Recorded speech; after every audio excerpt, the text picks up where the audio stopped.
am. It's day, I think, 16 with Bill, the wild donkey. He's making progress, but he's a donkey. He did kick somebody pretty good. You know, sometimes you'll get near these guys and they make a snort sound.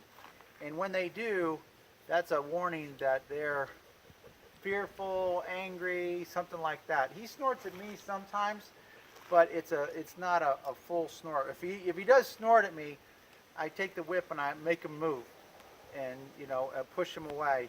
And but you got to be careful of that because he kicked somebody, with both of his legs. So you have to be careful of that. I can halter him now. You see how he's standing right here with his butt towards me? That's not good. So I'm going to ask him to walk. He knows walk a little bit, Walk on, walk on, walk on, go on. Walk. I put my hand up like this, I wiggle this around his butt, that means walk. I want him to come over here with his shoulder next to me. Not his butt, his shoulder. A little more. Very good, Bill. Very good. Right there is what I want. This is the safest place to be, is right by his shoulder. Walk on then. You don't want to stop. Walk on. Come on over here. Come on over here. Walk. Very good. Whoa. Very good, boy. He's going to let me halter him up. You're going to see that. What I have here is I have a traditional lead rope, but I've also done a sheep's bend. You can look this up on YouTube, how to attach another rope to make it extra long. We're going to take him on a quad ride right now, and there's a good chance that he'll run away.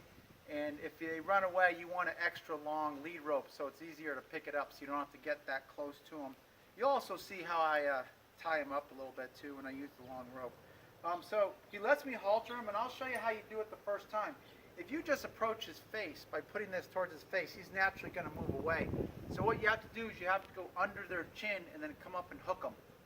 And so I'll show you what I mean here. So I'm going to come in here, rub him a little bit. I'm going to take this, put it under here, and then I'm going to go up and I'm going to hook his nose. You see that? I'm hooking him from underneath. That's a lot less intimidating for him. So he's pretty good about being haltered. However, I should tell you that donkeys are very slow to warm to people, and they only warm to certain people initially. Once they get friendly around humans, they'll be friends with all humans. But right now, he's going to let me do stuff that if a stranger tried to do it, he may or may not let them do it. As I mentioned, a woman got kicked trying to move him around a little bit. He was snorting and she wasn't paying attention, and he just turned his legs and pow, kicked her. Now, I'm going to move him out here to this quad, and one thing you want to do is, like I said, you want to have a really long rope, because if he runs off and I have a short rope, I have to get real close to pick up the rope to lead him again and kick close enough maybe where even he can kick me. His body is turned the right way. If I have a long rope, you see how far away I can be and still pick it up. There's a good chance when you take a donkey out, especially when it's wild like this, that he's going to bolt.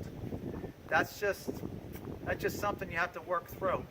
Now, he's lived here for 2 weeks. This is his home. So if he does bolt, they typically won't go very far. This is what they know. They'll run away and then they'll come back because this is what they know. This is their home. So it's unlikely he just keeps going off into the hills, which you could do here. So let me show you how we tie him up to the quad here. Another good safety precaution is to use gloves, because if he bolts through, come this way, Bill. If he bolts and you're holding the rope, he's going to give you a hell of a rope burn. I don't think he's going to bolt, so I may or may not wear gloves, but I'll do it just for the video here. Now let me show you what I'm going to do here. I'm going to tie him to this quad, but if I just bring him out here, he could bolt. So what I can do here is I can basically do it in 2 steps. I'll take the end here, I'll just tie it around this quad somewhere, real simple.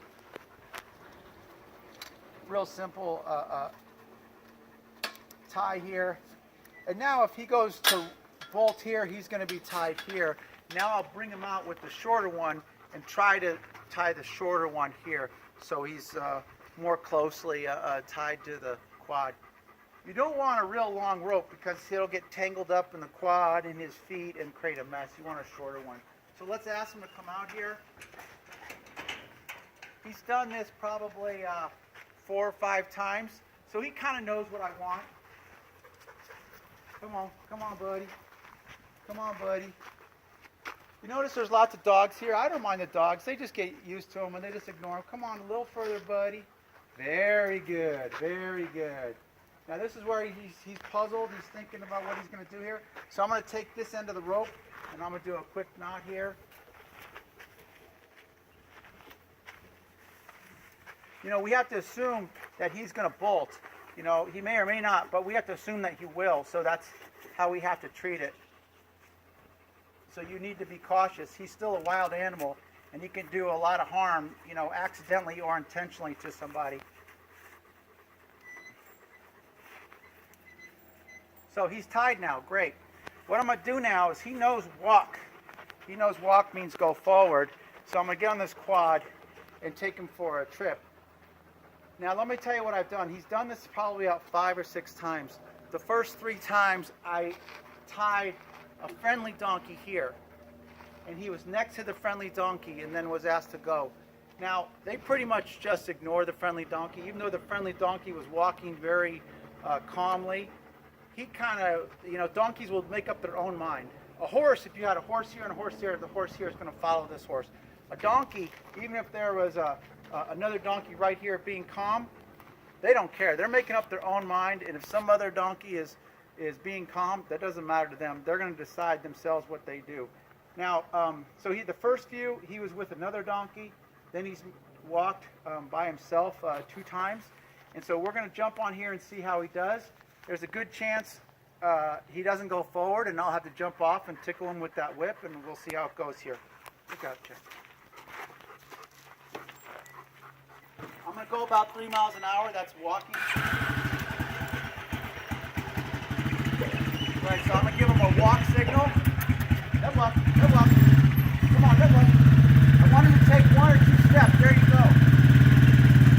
If I can get him to take 1 or 2 steps by himself, that's a really good sign. And he's doing it right now. Come on, buddy. Head walk. Head walk. Very good. Very good. Come on, bud. So this is what we're going to do. We're probably going to go out for about half a mile. He's doing great right now. This is really good. This is not what he was like the first few times. The first few times, he wouldn't go. He would just fight every step, and I'd have to get off with this whip and go behind him and push him forward and get back on the quad and go this way. But this is our walk. We're going to go a little bit faster now. Come on, Bill. Yeah, he's doing great. Now, donkeys like repetition. They like to go to the same spot over and over. They don't like to go to a different spot every day. Once he's older and knows the place more, he'll go to a different spot. But now he wants to go to the same spot. And so you go the same route, but you just make it longer each time. You just add a new spot. So we'll end the video here and we'll